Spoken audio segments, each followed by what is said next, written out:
চট্টগ্রাম কক্সবাজারের উত্তাল সাগরে প্রতিদিনই কয়েক হাজার ফিশিং ট্রলারের লক্ষাধিক জেলে সাগরে মাছ ধরতে যায়। গভীর সমুদ্রে মাছ ধরতে যাওয়া চরম এক আতঙ্কের নাম জলদস্যু। চট্টগ্রামের বাঁশখালী এবং কক্সবাজার জেলার চৌকুড়িয়া, পেকুয়া, মহেশখালী ও কুতুবদিয়া এলাকায় আতঙ্ক হিসেবে পরিচিত 12টি জলদস্যু গ্রুপের 50 জন 90টি দেশি বিদেশি অস্ত্র এবং 283 রাউন্ড গুলিসহ আত্মসমর্পণ করেন। বৃহস্পতিবার 30 মে দুপুরে চট্টগ্রাম নগরের পতেঙ্গা র্যাব 7 এলিট হলে আয়োজিত এক অনুষ্ঠানে স্বরাষ্ট্রমন্ত্রী আসাদুজ্জামান খান কামালের হাতে অস্ত্র গোলাবারুদ জমা দিয়ে তারা আত্মসমর্পণ করেন।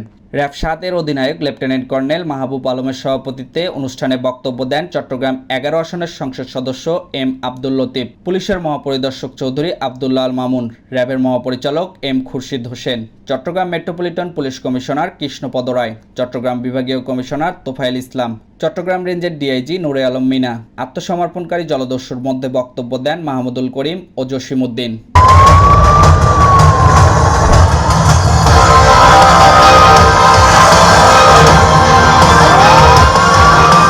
বঙ্গবন্ধুর আদর্শ প্রতিপালনের ধারাবাহিকতায় মাননীয় প্রধানমন্ত্রীর নির্দেশনা, নীতি ও কৌশলের আলোকে নিরাপদ জীবন ও শান্তিপূর্ণ বাংলাদেশ প্রতিষ্ঠায় সচেষ্ট রয়েছে র্যাব। আত্মসমর্পণ অনুষ্ঠানে প্রধান অতিথির বক্তব্যে স্বরাষ্ট্রমন্ত্রী আসাদুজ্জামান খান কামাল বলেন, যারা এ পেশা ত্যাগ করবে না তারা কি দুঃসংবাদ লিখে নিয়ে যাবে সেটা মহান আল্লাহ তাআলা জানেন। দস্যুতা আপনাদের জীবনে কখনো শান্তি ফিরিয়ে আনবে না। আমরা কাউকে সাথ দেব না, যে কোনো মূল্যে অপরাধীদের দমন করব। এই বয়সী মহিলা তিনিও ডাকাত দলের সদস্য। এই সবগুলোর পিছনেই একটা কাহিনী থাকে। কখনো এরা অত্যাচারিত হয়ে বাধ্য হয়ে এই জগতে যায়, কখনো আমরা দেখেছি প্রভাবশালী লোকেরা তাদের প্রতিপত্তি স্থাপনের জন্য, তারা ডমিনেট করার জন্য ওই এলাকার এই উঠতি বয়সের লোকরা বাধ্য করে। হয়তো সেরকমই একটা শিকার হতে পারে এই মহিলা, আমার জানা নেই কেন এসে গিয়েছেন। এই যারা ফিরে আসেন নাই কিংবা এই ধরনের চিন্তা ভাবনা করছেন আপনারা দস্যুতা করবেন কিংবা অন্য কিছু করবেন, তাহলে আপনাদের পরিণতি কি হবে সেটা মহান রাব্বুল আলামিন জানে। আমরা কাউকে ছাড় দেব না। আমরা 15 বছর পার হয়ে 16 বছরে পদার্পণ করছি কন্টিনিউয়াসলি। আমরা এখন গুড গভর্নেন্স তৈরি করার জন্য আমরা বদ্ধপরিকর। আমরা যে কোনো মূল্যে আমরা সন্ত্রাস দমন, জঙ্গি দমন, যে কোনো মূল্যে আমরা এই অপরাধীদের আমরা দমন কন্ট্রোলে আনবো। তারা যেন অপরাধ করার চিন্তা ভাবনাও না করে, সেইটাই আমাদের প্রচেষ্টা থাকবে। আমাদের নিরাপত্তা বাহিনীর প্রচেষ্টা সেইটাই থাকবে। আমি জলদস্যুদের যারা ফিরে আসছেন তাদেরকে ধন্যবাদ জানাচ্ছি, সাধুবাদ জানাচ্ছি। তারা স্বাভাবিক জীবনে ফিরে আসে, তাদের ছোট ছোট অভিজ্ঞতার কথা বলছেন। যথার্থই জলদস্যুতা আপনাদের স্বাভাবিক জীবনে কোনোদিন আপনাদের শান্তি ফিরে আনবে না। আমি আগেই বলেছি, ধর্ষণ এবং খুনের মামলা ছাড়া যারা অন্য মামলাগুলো সেগুলো আমরা দেখব। আর আমাদের র্যাব ফোর্সেস এখনই কিছুটা একটা টোকেন মানি দিয়েছেন যারা সারেন্ডার করেছেন। আমাদের মাননীয় প্রধানমন্ত্রীর সঙ্গে আমি আলাপ করে তাদের আরো কিছু করা যায় কিনা তার ব্যবস্থা আমি করার প্রচেষ্টা নেব।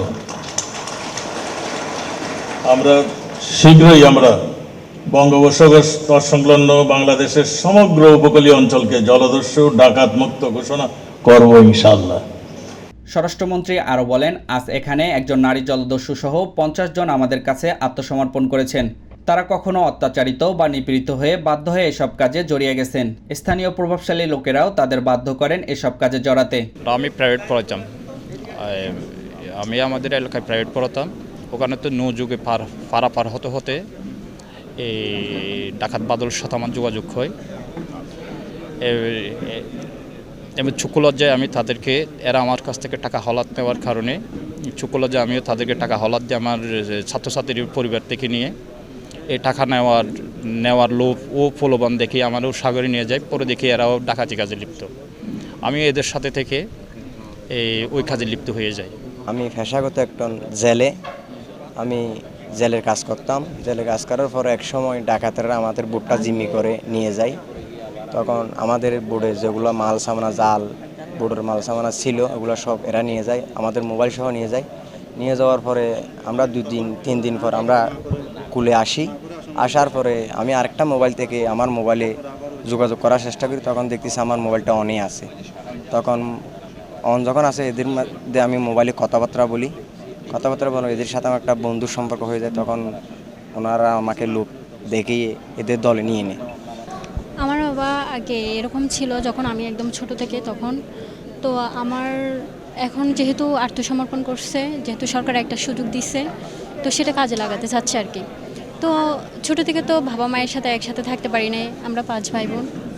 তো এখন সরকারের কাছে একটাই চাওয়া, আমার বাবাকে যত তাড়াতাড়ি সম্ভব আমাদের কাছে ফিরিয়ে দেয়, যেন আমরা বাবা মায়েরকে নিয়ে একসাথে সুন্দরভাবে থাকতে পারি। নাগরিকেরা কেসিত গলা দিয়ে বুঝছে না, বেশি কষ্ট করে ফালিয়ে বাজে ফল বামনো আছে। তো একখান দিনও খনিকে ডাহাইতে হলে মতরা না হয়তো শুরু হয়ে গিয়ে যদিতে শুরু করে গিয়ে নইতে শুরু করে গিয়ে ডাহাইতের কেসিত গলা দিয়ে বুঝছে না।